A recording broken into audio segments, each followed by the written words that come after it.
கர்த்தருக்கு பிரியமானவர்களே, ஆதியிலே தேவன் ஆதாமோடு எப்படி பேசினார்?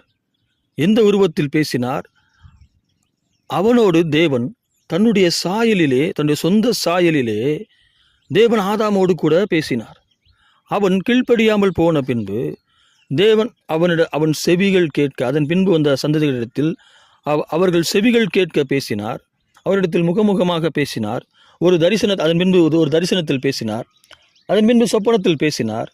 அதன் பின்பு வார்த்தைகளிலிருந்து பேசினார். உரிம் துமீமிலிருந்து பேசினார். கடைசியாக ஒருவரிடத்தில் அவருடைய உள்ளுணர்விலிருந்து பேசுகிறார். பாருங்கள், அப்படியே படிப்படியாக குறைந்து இறுதியாக கர்த்தரோட உள்ளுணர்விலிருந்து பேசுகிறவராக இருக்கிறார். இப்பொழுது இயேசு கிறிஸ்துவின் சிலுவையின் மரணம் உரித்தலுக்கு பின்பு இவைகள் மீண்டுமாக ரீபூட் ஆகிறது. எப்படி என்றால், உங்கள் உள்ளத்தில் பேசுகிற கர்த்தர் உங்கள் கனவில் பேசுவார். பாருங்கள், உங்கள் செவிகள் கேட்க பேசுவார். ஏதோ ஒரு வார்த்தை அல்ல, அவர் ஒரு காரியத்தை குறித்து விவரித்து பேசுவார். நீங்கள் வேதாகமத்திலே வாசிக்கிறபடி அவர் தரிசனத்தில் பேசுவார், சொப்பனத்தில் பேசுவார், உங்களிடத்தில் முகமுகமாக பேசுவார், இறுதியாக தாம் இருக்கிற விதமாகவே உங்களிடத்தில் பேசுவார். அவ்விதமாக தேவன் தன்னை வெளிப்படுத்த ஆவலாய் இருக்கிறார். நீங்கள் எதை இழந்து போனீர்கள்? இழந்து போனதை தேடி மீட்கத்தான் இயேசு கிறிஸ்து வந்தார். கர்த்தர் உங்களோடு பேசுகிற அந்த காரியங்களை இழந்து போனீர்கள். மீண்டுமாக அவைகள் ரீபூட் ஆகிறது. பாருங்கள், நீங்கள் பார்த்த காட்சிகளையும் கேள்விப்பட்ட வார்த்தைகளையும் வைத்து காட்சிகளும் வசனங்களும் உருவாக்கப்பட்டு அது கனவாக வருகிறது. நீங்கள் ஒரு கனவை கவனித்து பாருங்கள். அது எப்படி வருகிறது? உங்கள் அடியாழத்தில் பதிவு செய்யப்பட்ட அந்த காட்சிகள், அந்த வார்த்தைகள், அவைகளை கொண்டு, நீங்கள் பார்த்த காட்சிகளை கொண்டு, அந்த வார்த்தைகளை கொண்டு ஒரு காட்சியாக உருவாக்கப்பட்டு அதில் வசனங்களும் வருகிறது. இது ஒரு கனவாக வருகிறது. உங்கள் இருதயத்தில் கர்த்தருடைய வார்த்தை இருக்குமானால் அதை வைத்து ஏன் காட்சிகளும் வசனங்களும் கொண்ட கனவுகள் வருவதில்லை? அந்த கனவுகள் தரிசனமாக மாறும். ஏன் அவைகள் வருவதில்லை? ஏன் கர்த்தர் கனவிலே பேசவில்லை? அதாவது ஏதோ ஒரு வார்த்தை அல்ல, தெளிவாக யோசேப்பினிடத்தில் பேசுகிறது போல ஏன் கனவிலே பேசவில்லை? சார், ஏனென்றால் அந்த அளவிற்கு வார்த்தைகள் இருதயத்தின் ஆழத்தில் இல்லை. பாருங்கள், அந்த அளவிற்கு கனவுகள் உருவாக்கப்படும் அளவிற்கு கர்த்தருடைய வார்த்தைகள் உங்கள் இருதயத்தின் ஆழத்திற்குள் இல்லை. நீங்கள் எதையோ ஒன்றை சிந்தித்துக் கொண்டிருக்கிறீர்கள். பாருங்கள், எப்பொழுதும் எதையாயிலும் ஒன்றை சிந்தித்துக் கொண்டே இருக்கிறது இருதயம். ஏன் எதை வைத்து சிந்தித்துக் கொண்டிருக்கிறது? உங்கள் இருதயத்திலே பதிவு செய்யப்பட்ட நினைவுகளும், இப்பொழுது கேள்வி கேட்டுக்கொண்டிருக்கிற வார்த்தைகளும், நீங்கள் பார்த்து கொண்டிருக்கிற காட்சிகளும் உங்கள் இருதயத்தில் சிந்தைகளை, ஏதோ ஒரு சிந்தையை ஏற்படுத்தி கொண்டே இருக்கிறது. பாருங்கள், அவைகள் உங்கள் இருதயத்தின் ஆழத்தில் இருக்கிறது. பாருங்கள், தேவனுடைய வார்த்தைகள், தேவனுடைய அந்த வேதாகமத்தின் வார்த்தைகள் அந்த இடத்தில் இருந்தால், உங்கள் இருதயத்தின் ஆழத்தில் இருந்தால், பாருங்கள், எதையாவது உங்கள் இருதயம் சிந்தித்துக் கொண்டிருக்கும் அல்லவா, அது தேவனுடைய வார்த்தையாக இருக்கும். உங்கள் இருதயத்தின் ஆழத்திற்குள் தேவனுடைய வார்த்தைகள் இருக்கும் என்றால், எதையாவது உங்கள் இருதயம் சிந்தித்துக் கொண்டே இருக்கிறது அல்லவா, அவைகள் தேவனுடைய வார்த்தையாக இருக்கும். பாருங்கள், இந்த நிலைக்கு நீங்கள் வருகிற பொழுது எப்படி வளர்வீர்கள் தெரியுமா? உங்கள் இருதயத்தில் பேசிக் கொண்டிருந்த தேவன், உங்கள் உள்ளுணர்வில் பேசிக் கொண்டிருந்த தேவன் உங்கள் கனவில் பேசுவார். உங்கள் கனவில் பேசிக் கொண்டிருந்த தேவன் உங்களிடத்தில் சொப்பனத்தில் பேசுவார். சொப்பனம் கனவு ஒன்றுதான். தரிசனத்தில் பேசுவார். உங்கள் செவிகள் கேட்க பேசுவார். அவர் உரையாடுவது போல, ஆபிரகாமோடு உரையாடியது போல உங்களோடு கூட உரையாடுவார். ஏதோ ஒரு வார்த்தை சொல்லிவிட்டு புறப்படுகிறவர் அல்ல, உங்களோடு உறவாடுவார். தேவன் கடைசியாக ஆதாமிடத்தில் பேசியது போல உங்களிடத்தில் பேசுவார். பாருங்கள், அப்படியானால் அநேக இருதயத்தில் இருக்கிற தேவையில்லாத கழிவுகளை, தேவையில்லாத காட்சிகளை உங்கள் இருதயத்தின் நினைவுகளிலே பதிவு செய்யப்பட்டு இருக்கிறவர்களை நீக்க வேண்டும். நீக்க வேண்டுமானால் ஒன்றே ஒன்றுதான் செய்ய வேண்டும். அதை உங்கள் இதயத்திலிருந்து எடுத்து போட முயற்சித்தால் தோற்று போவீர்கள். நிச்சயமாகவே தோற்று போவீர்கள். அவைகள் உங்கள் இருதயத்திலே கரைந்து ஒன்றுமில்லாமல் ஆக வேண்டும். பாருங்கள், ஒரு பொருள் இருக்கிறது, அதை நீங்கள் அதன் மேல் நெருப்பை கொண்டு போடுகிற பொழுது அவைகள் ஒன்றுமில்லாமல் ஆகிவிடும் அல்லவா? அப்படித்தான் பாருங்கள், உங்கள் இருதயத்தில் இருக்கிற பொல்லாத நினைவுகளையும் சிந்தனைகளையும் அகற்ற வேண்டுமானால் அவைகளை உங்கள் இருதயத்திலிருந்து எடுத்து போட முயற்சித்தால் நீங்கள் தோற்று போவீர்கள். அவைகள் உங்கள் இருதயத்திலே இருந்து அவைகளை அழிக்கும்படியாக, அவைகள் உங்கள் இருதயத்தில் ஒன்றுமில்லாமல் போகும்படி செய்ய வேண்டும். அதை எப்படி செய்வது என்றால், உங்கள் இருதயத்தை கர்த்தருடைய வார்த்தையால் நிரப்ப வேண்டும். ஆமேன். உங்கள் இருதயத்தை கர்த்தருடைய வார்த்தையால் நிரப்ப வேண்டும்.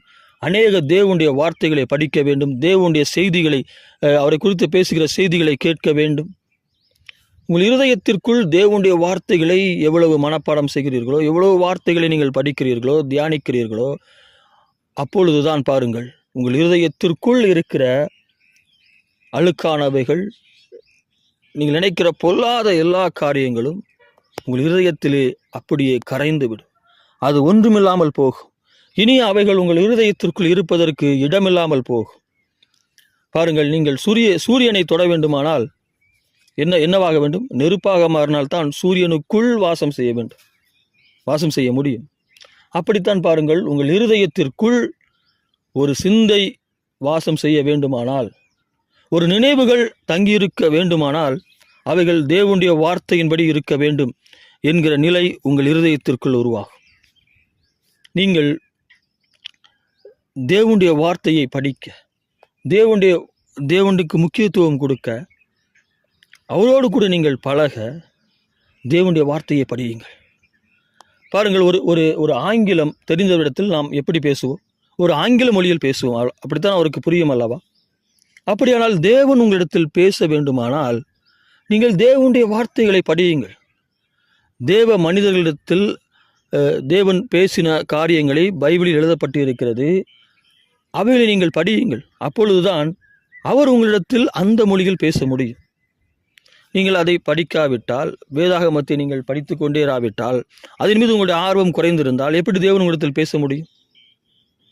பேசுவார், இன்னொரு மூலமாக பேசுவார். அவர் உங்களிடத்தில் நேரடியாக பேச வேண்டுமானால் நீங்கள் அவருடைய வேதாகமத்தை நீங்கள் அறிந்திருக்க வேண்டும், அவருடைய வார்த்தையை நீங்கள் அறிந்திருக்க வேண்டும். அதற்கு தினமும் வேதாகமும் படிக்க வேண்டும், பைபிளை படிக்க வேண்டும். அவை உங்கள் இருதயத்திற்குள் நீங்கள் பத்திரப்படுத்திய போல அந்த வார்த்தைகளை, உங்கள் இருதயம் அந்த வார்த்தையை சிந்திக்க ஆரம்பிக்கும். ஏதாவது ஒன்றை சிந்தித்துக் கொண்டிருக்கிறீர்கள் அல்லவா? அதை தேவனுடைய வார்த்தையாக ஏன் இருக்கக்கூடாது? பாருங்கள், எதையாவது ஒன்றை சிந்தித்துக் கொண்டிருக்கிறீர்கள், அது ஏன் தேவனுடைய வார்த்தையாக இருக்கக்கூடாது? அப்படி யோசித்து பாருங்கள், உங்கள் வாழ்க்கை மாறும். நிச்சயமாக உங்களுக்கு யாரும் போதிக்க வேண்டிய அவசியம் இருக்காது.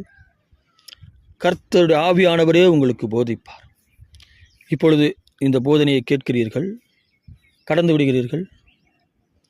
அதன் பின்பு நான் எப்படி உங்களிடத்தில் பேச முடியும்? என் வார்த்தையில் நீங்கள் எப்படி கேட்க முடியும்? தேவன் தான் உங்களிடத்தில் பேச வேண்டும். நீங்கள் ஒரு பிரச்சனையில் இருக்கிறீர்கள் என்றால் அந்த நேரத்தில் நீங்கள் யாரை கூப்பிட முடியும்? தேவன் உங்களிடத்தில் பேசுவதற்காக நீங்கள் ஒரு முடிவெடுப்பதிலும் ஒரு காரியத்தை செய்வதிலும், உங்களுக்கு சடனாக தேவைப்படுகிற அந்த நேரத்திலும் ஒன்றை செய்வதற்கு தேவன் உங்களோடு பேச வேண்டுமானால் அவருடைய மொழி உங்களுக்கு தெரிந்திருக்க வேண்டும். அவருடைய மொழி என்னவென்றால் வேதாகமம், தீர்வார்த்தைகள். நீங்கள் அவைகளை படியுங்கள். வேதாகமத்தை தினமும் படியுங்கள். உங்களுக்கு நேரம் கிடைக்கிற பொழுதெல்லாம் வேதாகமத்தை படியுங்கள், அவரது வார்த்தையை தியானியுங்கள், அவரை குறித்து பேசுகிற செய்திகளை கேளுங்கள். தேவன் உங்கள் வாழ்க்கையை மாற்றுவார். ஆமேன். உங்கள் வாழ்க்கையை மாற்றுவார். தேவனுடைய வார்த்தை உங்களுக்குள் வந்தால் எப்படி சாபம் இருக்க முடியும் உங்கள் வாழ்க்கையில்? தேவனுடைய வார்த்தை உங்களுக்குள் வந்தால் அது நிறைவைத்தான் கொண்டு வரும். குறைவுகள் எல்லாம் உங்கள் வாழ்க்கையிலிருந்து வெளியே போய் நிறைவானவைகள் தான் உங்கள் வாழ்க்கையில் வரும். நீங்கள் ராசி இல்லாதவர்கள் நினைத்து கொண்டிருக்கிறீர்களா? ராசி உள்ளவர்களாக நீங்கள் மாறுவீர்கள். லக்கு இல்லாதவர்கள் நினைக்கிறீர்களா? லக்கு உள்ளவர்களாக மாறுவீர்கள். இந்த ராசியும் லக்கும் என்னவென்றால் அது தேவனுடைய கிருபை. தேவனுடைய கிருபை உங்கள் மேல் இருக்கும். பாருங்கள், நீங்கள் இவைகள் தொடர்ந்து படியுங்கள். தேவனுடைய கிருபை உங்கள் மேல் இருக்கும் பாருங்கள். நீங்கள் உங்களிடத்திலே ஒரு பணத்தை வாங்கி செல்வார்கள். அந்த பணம் ஏன் வாங்கிறார்கள் என்று தெரியுமா? கவனித்து பாருங்கள். நீங்கள் ராசியுள்ளவர்கள் என்பது தெரியும். உங்களிடத்திலிருந்து புறப்படுகிறவைகள் பிறருக்கு ஆசீர்வாதமாக இருக்கிறபடினால் அவர்கள் உங்களிடத்திலிருந்து பணங்களை வாங்குவார்கள், உங்களிடத்திலிருந்து பொருட்களை வாங்குவார்கள், உங்களிடத்தில் முதலாவது ஒரு காரியத்தை தெரிவிப்பார்கள். அப்படி உங்கள் வாழ்க்கை மாறும் பாருங்கள். தேவன் உங்களை ராசி உள்ளவர்களாகவும் லக்கு உள்ளவர்களாக மாற்றுவார். நீங்கள் பிறருக்கு ஆசீர்வாதமாக இருப்பீர்கள். தேவனுடைய கிருபை உங்கள் மேல் இருக்கும். நீங்கள் தொடர்ந்து வேதாகமத்தை படித்து கொண்டே வாருங்கள். அதில் சொல்லப்பட்ட காரியங்களை படித்து கொண்டே வாருங்கள். அந்த வார்த்தைகளை குறித்த செய்திகளை கேட்டுக்கொண்டே வாருங்கள். நீங்கள் ராசியுள்ளவர்களாய் மாறுவீர்கள். உங்கள் வாழ்க்கை ராசியுள்ளதாய் மாறும். அதனால் உங்கள் வாழ்க்கை மட்டுமல்ல, உங்களோடு தொடர்புடைய வாழ்க்கையும் மாறும். நிச்சயமாக தேவனுடைய வார்த்தை இவைகள் எல்லாவற்றையும் செய்யும். கர்த்தர் உங்கள் இருதயத்திலே பேசுகிறார். உங்களோடு கூட அவர் பேசுகிறார். அவர் உங்களை ஆசீர்வதிக்க விரும்புகிறார். உங்களை ராசியுள்ளவர்களாக லக்குள்ளவர்களாக மாற்ற விரும்புகிறார். அதனால்தான் இந்த வார்த்தையை உங்களிடத்தில் பேசுகிறார். இப்பொழுதிருந்தே தேவனுடைய வார்த்தையை படிக்க ஆரம்பி. கர்த்தர் உங்களை ஆசீர்வதிக்க விரும்புகிறார். இயேசுவின் நாமத்தினாலே ஆமேன், ஆமேன்.